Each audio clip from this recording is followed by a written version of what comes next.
steady as stone. Huh. Yeah.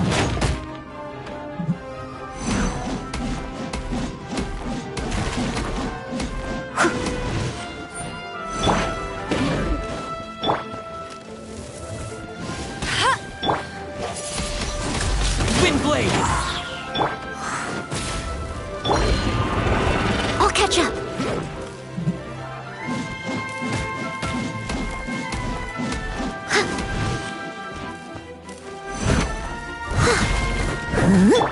Go, go, Barret Bunny!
Another one in the bag! That sure was rough. An answer from this world?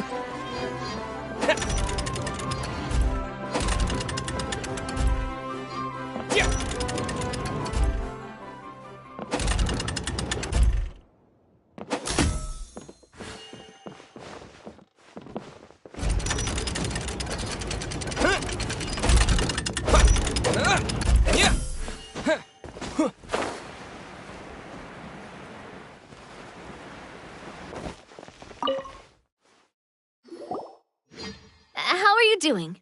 Found them all? Wow. You guys are efficient. Now let's go hang them up in the sky. In the sky? How do we get up there?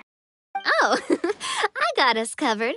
We will, of course, be taking the Aerial Express. Is that a flying train? Hey, you already took a train that runs on water. Is a flying train really that much weirder? Well, at least the Maritime Express still runs on a track. Oh, come on, don't worry about it. This train has been blessed by the goddess of prophecy. Its whole purpose is to protect the Metropole's skies. It took me a lot of effort to find it, you know. I don't think anyone's used it in, 100 years. 100 years? Are you sure it's safe? Let's not forget that the goddess of prophecy's magic has been going haywire recently. Well, it's not like we have any other options. Unless you want to do the honors, Paimon. Fancy flying up there on your own? No, thank you. It's way too high up. Oh, wait, Nilu. You've got a feel for how magic works here. Can you do your thing and sense if this train is a real deal? I can try. Yes, I can sense traces of magic, but it's different from the kind I felt in the forest, so I don't know. Okay, fine. Guess there's only one way to find out. That's the spirit. I'll come with you. Miss Nilu, will you be joining us? I think I'll stay behind. That way, if something does go wrong, you'll have someone on the ground to get you some help. That makes sense. If the train does break down, you can make us a giant origami crane to come bail us out. Or if a crane's too difficult, a finch could work.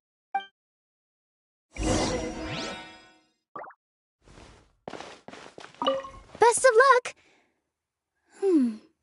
A finch, huh? I think I know how to fold one of those.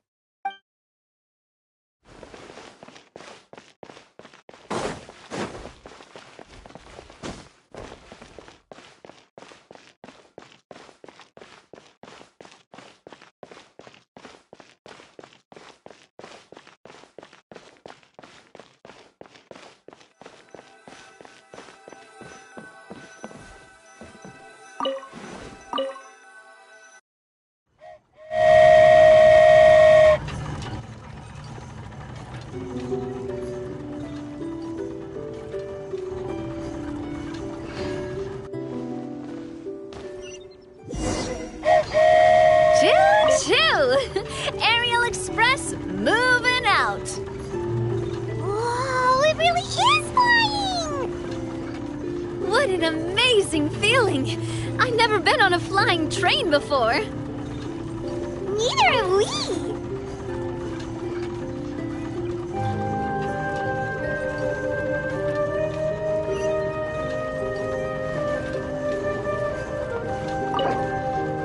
That should do it. On to the next location.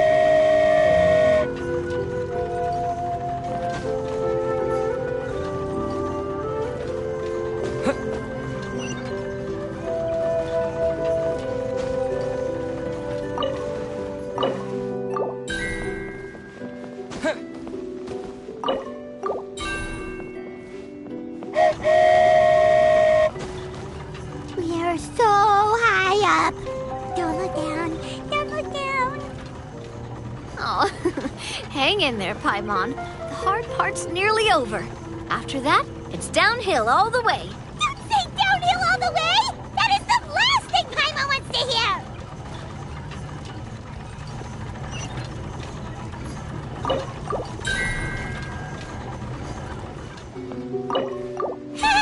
We're finally done! Okay, let's get back down while this train is still working!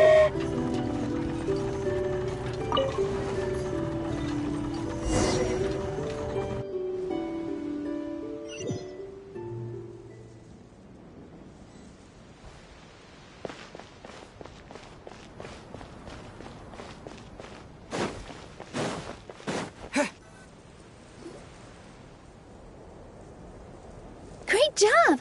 It looked like it all went smoothly. Yeah, and it was an absolute blast, too. You gotta ride with us next time, Miss Nilu. Huh?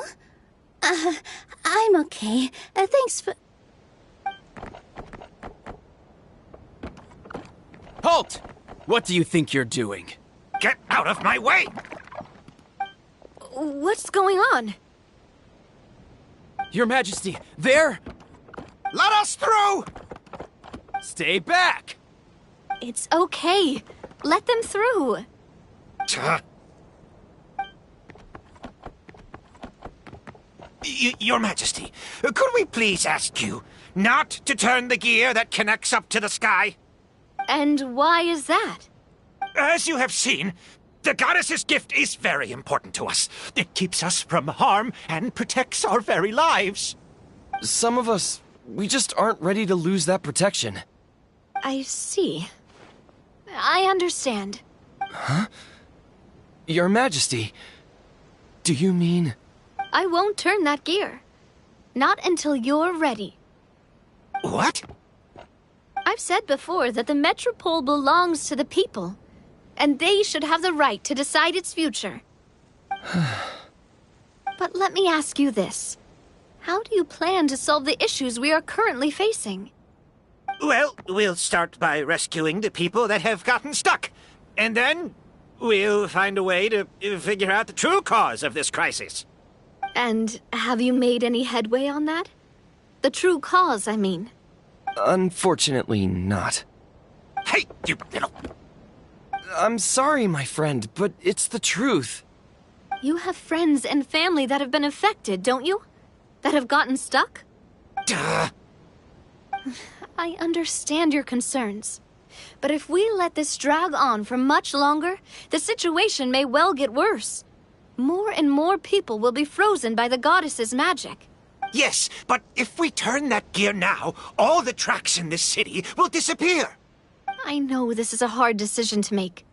But have you ever thought about why the goddess might have made things this way in the first place? Huh? Why do you think she might decide to take back her gift and stop revealing further prophecies about the future? Are you saying she has abandoned us? No. Quite the opposite, in fact. What do you mean? The goddess dearly loves this world and all the people of Simulanka. And because she loves you so much, she wants you to be able to choose your own path. Every parent hopes their child will have a happy and carefree life. But if they're overprotective, then all they'll manage to do is keep their child trapped. If a mother bird lets her baby ride on her wings for too long, her child will never learn how to fly. Perhaps the goddess of prophecy has always known that one day she'll have to let go. Children can only become independent if they're allowed to form their own opinions, make their own decisions, and deal with the consequences on their own. Only then will they be able to continue their journey alone, even after their parents are gone. But we've relied on the goddess's protection for so long. We don't know what it's like to go it alone. We don't know if we have what it takes. Are you kidding me? I think you've proven yourselves more than capable of that. What do you mean? You made a call in a time of crisis, and you've come all this way to talk to me. Even the guards couldn't stop you. That must have taken a lot of courage.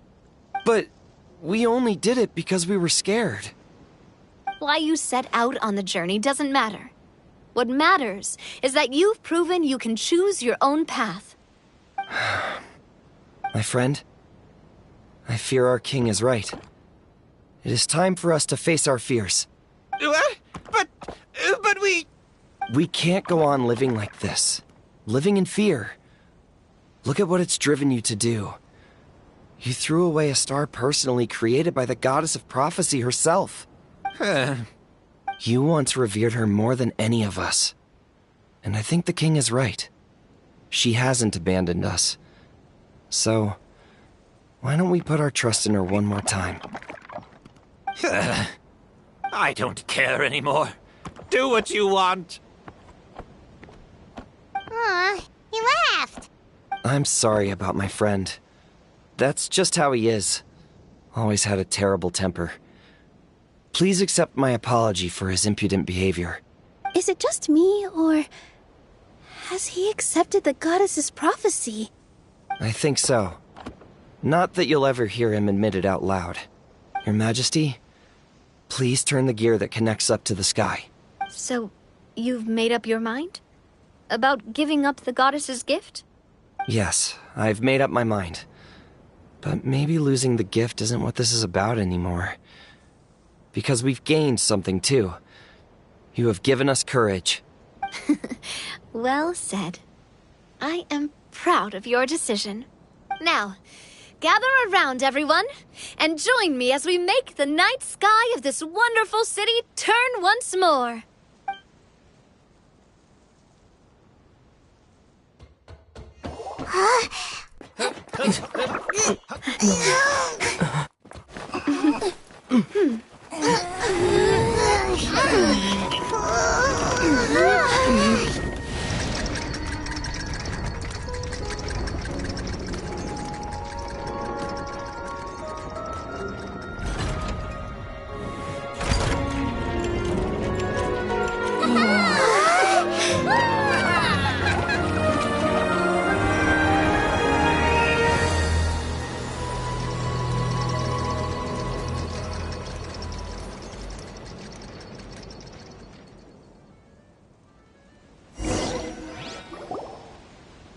So the stars hanging in the sky, they're music notes. This entire metropole is a huge music box! That's incredible! How do you feel? A little scared and uncertain. But for some reason, I feel a lot more at ease. It's as if some kind of huge weight has been lifted from my shoulders. Figured out any next steps? To be honest, not really.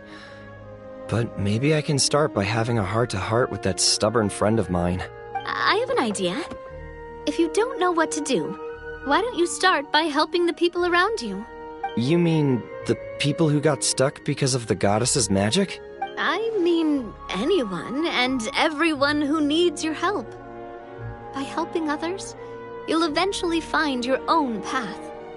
Trust me, I have experience in this. What kind of experience, Your Majesty? Yes. We'll need a formal organization with a catchy name before we go out and start helping people. Why don't we call it the Spina di Rosula? Spina di Rosula? Ooh, or even the Spina di Rosula di Simulanka. Yeah, that's catchy. Wow, big expansion for the Spina. Moving into other worlds now. Spina di Rosula. I like it. It's a great name. Let's do as Your Majesty suggests. Well then, how about I appoint you as the head of the Spina in Simulanka? While I'm off fighting the dragon with the other heroes, it'll be your responsibility to work with the guards and take good care of the people in the metropole. What? You're planning on fighting the dragon? But no, Your Majesty, you must reconsider! He's right. Your Majesty, you can't. How are you two on the same side all of a sudden? Perhaps Your Majesty is unaware of this. The great dragon suddenly broke out from the Titanium mines one day and tore the end of the world to pieces. After that, it spat out a strange fog that surrounded a whole island. No one knows what lies beyond the fog, and no one knows what has become of that poor island. Before Your Majesty arrived, we dispatched many soldiers to fight the dragon, but none came back alive. Yikes. Sounds worse than we thought. Isn't that all the more reason for us to go? There could still be guards trapped there, waiting for someone to rescue them. King Navia is right. We cannot simply stand by and watch as the people of this world suffer. Very well. Though I have not served by your side for very long, Your Majesty. 2 days is enough for me to have learned that once your mind is set, any attempts to change it are futile. You're a pretty good judge of character. He probably didn't mean that as a compliment. Since you're serious about this, I won't try and stop you. There's only one way to reach the end of the world, and that's by taking the Maritime Express. Oh, right. So there's a line going there too? Yes, it was originally built to serve the workers commuting to the Titanium mines, but it has been abandoned since the dragon attack. I'll tell the conductor to wait for you at the platform by the side gate to the metropole first thing tomorrow morning. You're embarking on an extremely dangerous adventure. Please be careful, Your Majesty and friends. Oh, thank you for your concern. While I'm gone, I leave the metropole in your capable hands. Yes, Your Majesty. Just call me boss from now on. That's what everyone in the Spina calls me, and it's what I'm used to.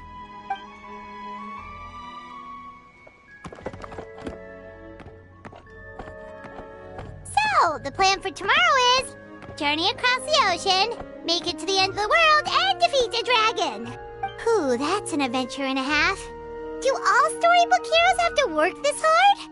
At least we'll get to see some amazing scenery along the way, right? Besides, we'll have each other. It'll be a shared experience that we'll never forget. Plus, we're pretty well equipped for a classic heroes versus dragon story. We got Miss Nilu as our magic caster, and I guess I'm the melee warrior who leads the charge? Paimon can definitely see that. Anyway, those are tomorrow's problems. Right now, all Paimon wants is to eat a proper meal, because worst case scenario, if Paimon ends up getting eaten by a dragon, she wants to do it on a full stomach. And something about The end of the world doesn't sound like a great place for food options. Well, the origami animals in the forest only drink magic tonic. What do the toy people here in Constellation Metropole eat? Vegetable oil and sawdust, I think. No!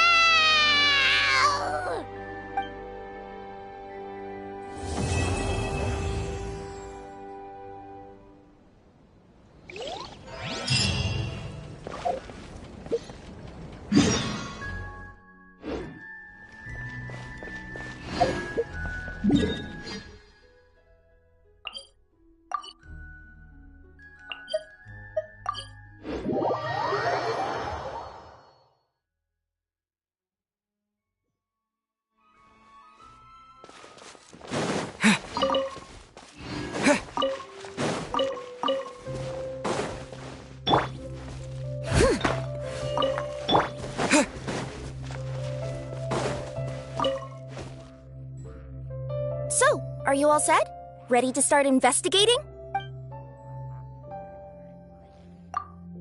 Great! Then let's go! I've delivered packages all over, but I've never seen a mysterious fairy tale world like this before.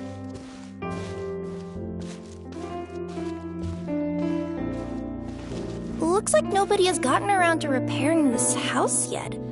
Ugh, even I wouldn't dare to sleep in there. It might suddenly collapse in on you.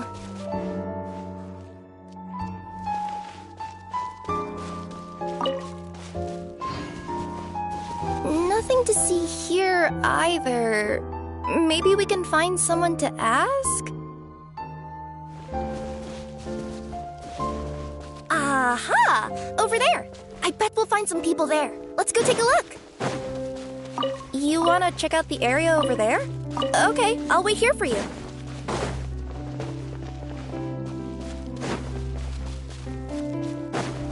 You want to check out the area over there?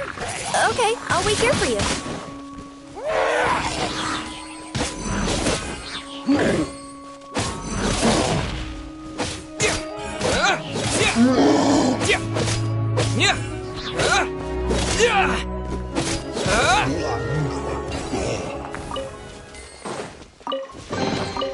I'll keep this close.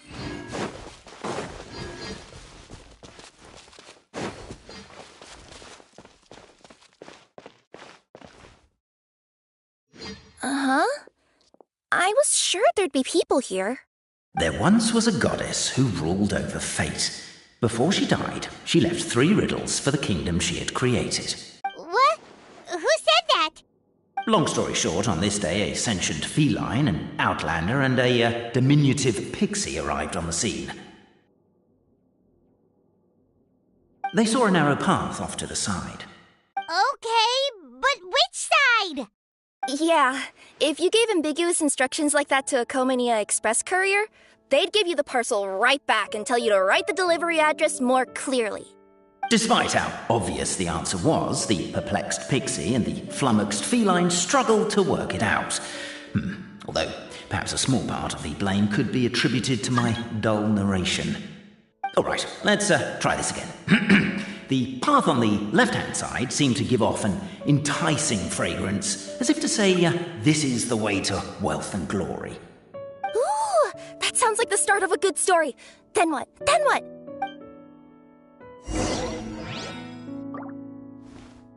At the end of the path, the motley crew would soon spot a secret stone room.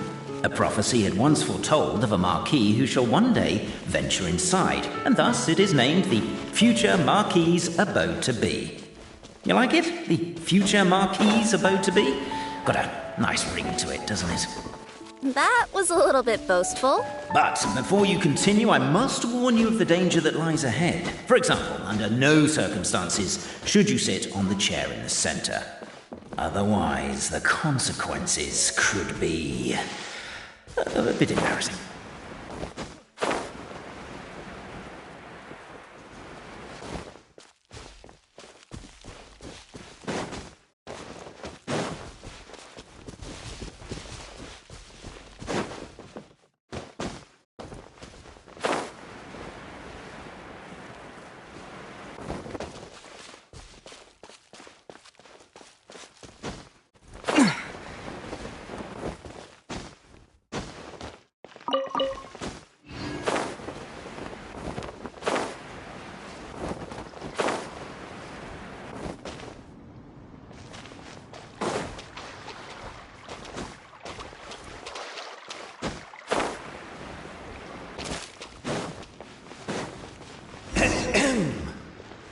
So many summers, winters, springs, and falls, and now at last a hero hither strides.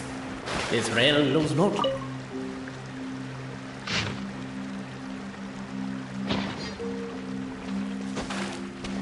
Captivated by the epic poetry and enthralled by the outstanding storytelling, the Outlanders knew what their next objective was. Stop the poem. We have a situation. Something's up with this person. Traveler? Are you alright?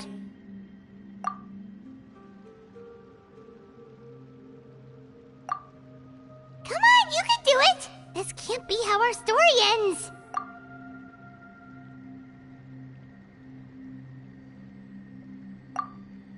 Can I give you a hand, or a tail, even?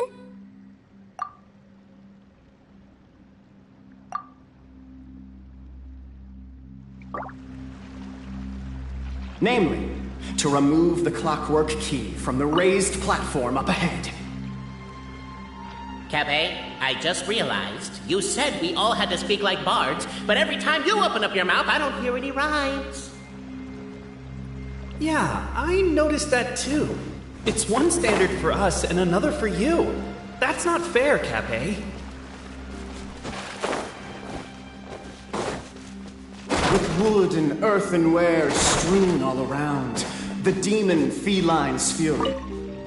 Strong as stone, firm as steel, the Outlander pulls, but it does not yield.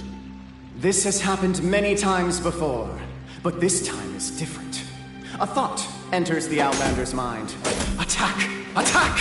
First weaken the structure, then seize the treasure. The attack now over! Only one final step remains. Now it is the time to seize the key. But alas, as was the case for all those who had come before, the key still did not move an inch. Wait, what? They got it out? Yes! Finally! Come on, move your butts! And your lights, assuming they're still in working order. It's showtime! Ah! Welcome, esteemed and noble Outlander. Allow us to introduce ourselves. We represent the 3 great clans of this realm, having been selected as its authorized historical supervisors. Our purpose being to await the arrival of one such as yourselves, who shall remove the clockwork key. My name is... You're Cape, he's Albizzi, and that's Bobarano, right? You've done so much talking that we can already tell you apart by your voices. Aren't we missing someone, though? The guy who led us here to begin with? Who? And thus was born the long-awaited fellowship, destined to uncover the truth of the past. Allow me to quote, if I may, in the history of Constellation Metropole, a new page has begun. Him. Well, there's no fourth person, so which of you is the ventriloquist? Come on, out with it. We've never heard that voice before, but he sounds like he'd be good at reading bedtime stories to children. Well, whoever it is, I don't know and I don't care. Forget about him. We have far more important things to focus on, like where our journey goes from here. That key you hold is the pivot point about which the past and present of the Metropole revolve. However, between our 3 clans, there is some dispute over the historical record. Each clan has its own version of history, detailing the clan's origins and the tale of the Dragon of Old. And unfortunately, we don't know which one is the truth. Dragon? You mean the one that's been acting up recently? Oh, no, not that one, you adorable little pixie. When I say Dragon of Old... He means a dragon that would be really, really old if it was still with us today, but it was defeated in ancient times. The new one has nothing to do with our clan history. Was that supposed to be a joke? Anyway, so you've been waiting for someone to remove the key so you can finally explore the truth of the past? Not just explore it, but argue incessantly about it. Honestly, I don't care that much. Cape's the one who's always bothering us about it. What we need to figure out is who resolved the dragon crisis. We have to know that before we can decide which is the supreme clan. The moment you removed the key from where it was lodged, you became the honorary Marquis. We humbly beseech you, noble Outlander. Noble Traveler Marquis, we ask you to help us. You and your talking Puss in Boots and the pale floating pixie. Puss in Boots? Are you serious? It's better than demon feline, but still. Embrace it, my friend, embrace it. Most cats don't wear boots or speak, do they? I'm not even a cat, I'm a Nekomata. Now that you know the word, I expect you to use it. Please allow me to lead you all to a sacred memorial site. It will be much easier to explain what needs to be done once we are there.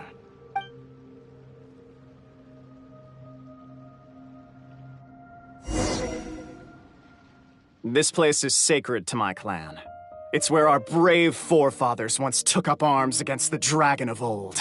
After a bitter battle that dragged on for many days and nights, finally, our forefathers fought the dragon into submission, and it fled.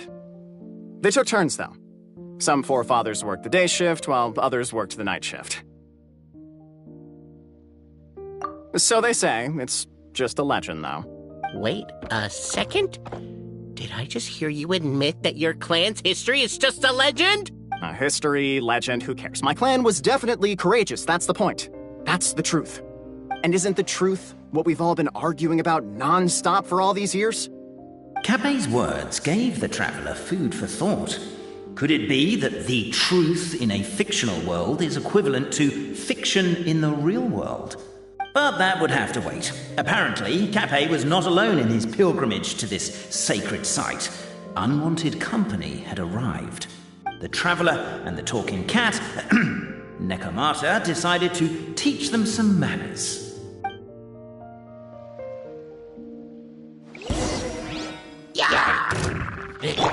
Leave it all.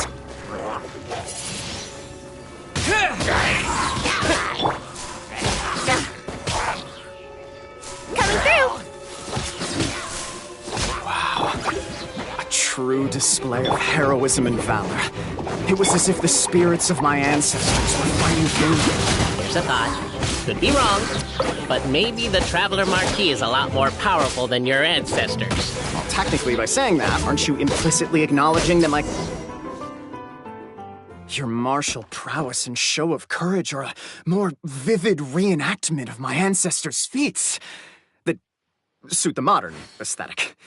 Now, let's get down to business. As we all know, time is but an illusion. Time may flow line by line, page by page, or frame by frame, but usually it flows in the form of springs and gears. And that clockwork key you have in your hand can turn back time and make the past reappear. Well, actually, my view is that the illusion of time is more of a problem of consciousness. Gears power the body, while the body is the vessel of the conscious mind. But the mind cannot understand the dimension of time, so we experience instead an endless continuum of moments as the pinion of now turns along the rack of ages. I'm getting flashbacks to when I was delivering packages to the Sumeru Academia.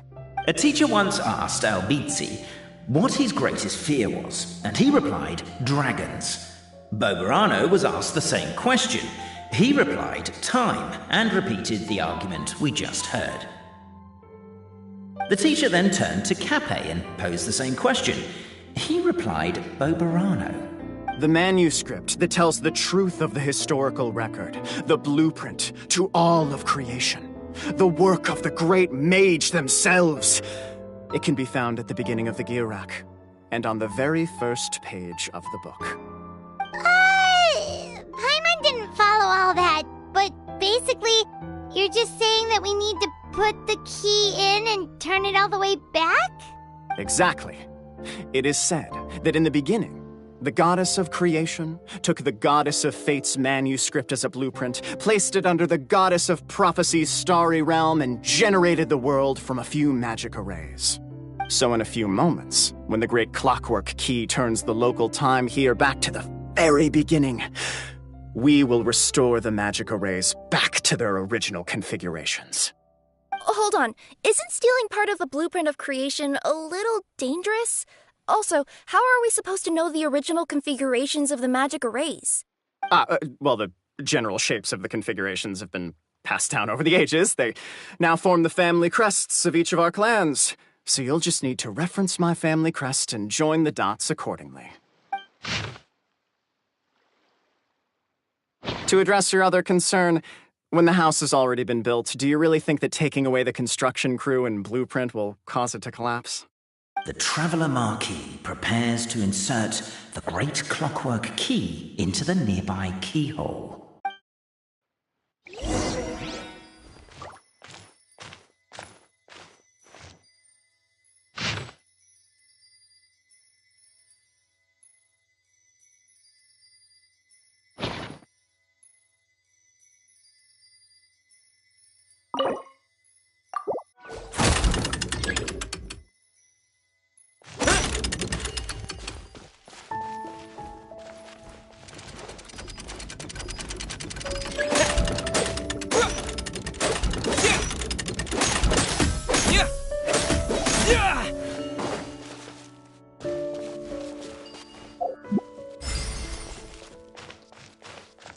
I guess we should start here?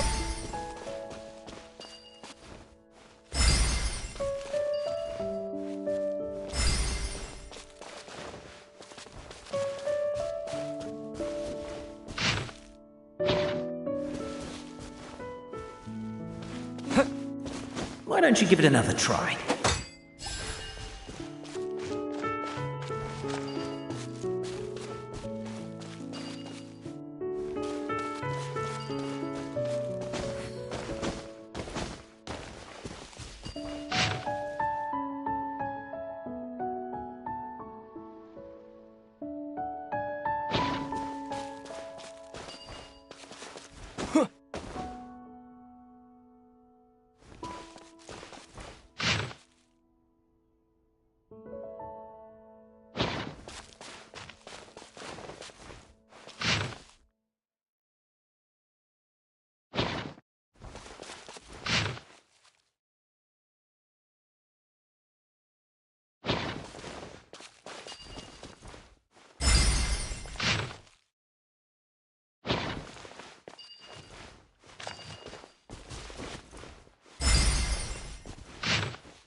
I'll keep this close. Behold, the sacred writings that record the truth of... No, wait. That have shaped the truth of history. Gather round and let us bear witness.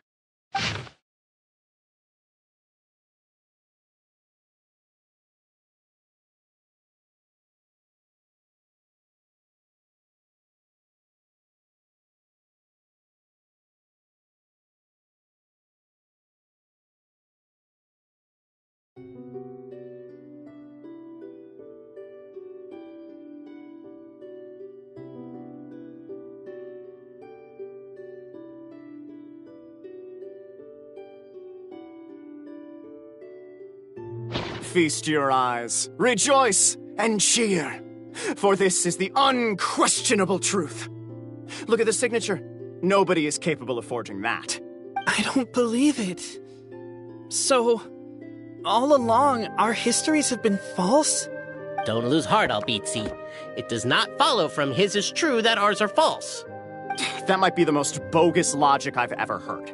But keep up the mental gymnastics, Boberano. I've been waiting for that look of jealousy on your face my whole life, and I'm gonna savor it. And yet, it seemed that this conundrum could indeed have more than one solution. Everyone agreed that there may be more than one truth. The party decided to visit the sacred sites of the other clans and see what their documents had to say.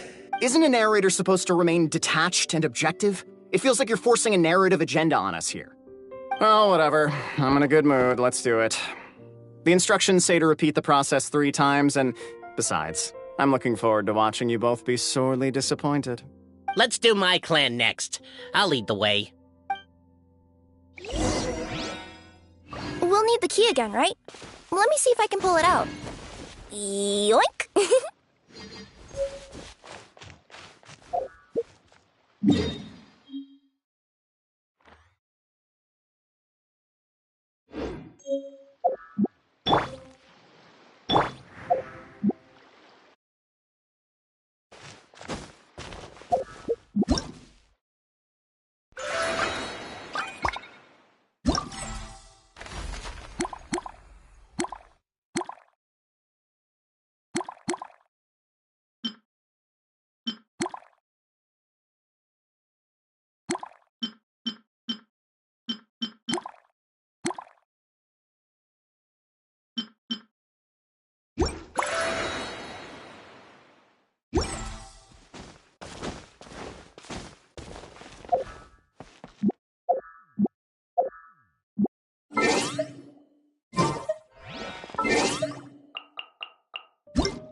I'll keep this close.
Time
has come to slay the dragon! How are you feeling? Nervous? I'm curious to see what this end of the world place is like. Come on, let's go meet the others at the station.